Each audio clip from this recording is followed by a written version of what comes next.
Over the many decades of Hollywood, we have had many wrestlers go to acting. Rowdy Rod Piper, Stone Cold Steve Austin, Andre the Giant, and now the more famous three are John Cena, Dave Bautista, and Dwayne Johnson. And while a lot of them have played serious roles, like Dave Bautista has had a great track with that, Dwayne Johnson is recently turning the corner with the Smashing Machine. And it really begs the question, is this the second coming of Dwayne Johnson? Let's get into it. Dwayne "The Rock" Johnson has been in our lives forever. Whether you watch him with WWE, The Tooth Fairy, The Game Plan, Jumanji, whatever, you have seen Dwayne Johnson in one of his movies at least once in your life. But now Dwayne Johnson is actually turning the corner into more serious roles with the movie The Smashing Machine by Benny Safdie. Because if you don't know about The Smashing Machine, it's a movie about MMA UFC fighter Mark Kerr, starring Dwayne Johnson as Mark Kerr and Emily Blunt acting alongside him. Directed by Benny Safdie, who you guys know for many different reasons, but more recently, if you see him in like Happy Gilmore, he's the guy that was doing the golf thing. That's just for a recent reference. I know he was in Oppenheimer, he was fantastic, just recent reference. But this marks a really important movie for Dwayne Johnson, as it was recently shown at the Venice Film Festival and received a standing ovation, which did bring Dwayne Johnson to tears, which I think is a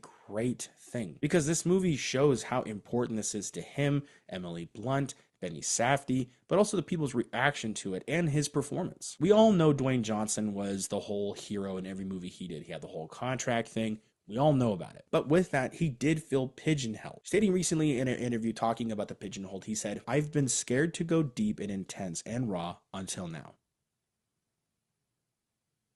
His words, not mine. And to that degree, he is true. He was pigeonholed. He was the highest paid actor for all these different action movies he starred in. Granted, I think a lot of it was also kind of like his own choice. He really just made a lot of money with those movies, and I don't blame the guy. It's cash. But I do think this does track well for him because he's stepping away from those roles. He was done with Black Adam. He's been done with the Fast and Furious franchise for now. I got a feeling they're going to bring him back for the last one. But with him exploring these darker and more serious tones, I think it really begs a question: can he become the best wrestler turned actor? And I think he can. I believe in him. I think it's the hypnotism with that eyebrow or just his charm. But either way, I do think he has a possibility of becoming one of the best. Dwayne Johnson has spoken about how intense this movie was for him. He had to kind of do an inward journey, and he seems to be changing emotionally, and it seems to even change physically for this role. The commitment he has with this movie seems to be 1000%, like he does with all things. But I think his commitment to become more of a serious actor and take on serious roles is starting out pretty strong. But if I had to sum up his transformation to serious roles and him exploring this avenue more seriously,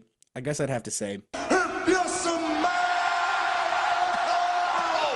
what the Rock is cooking.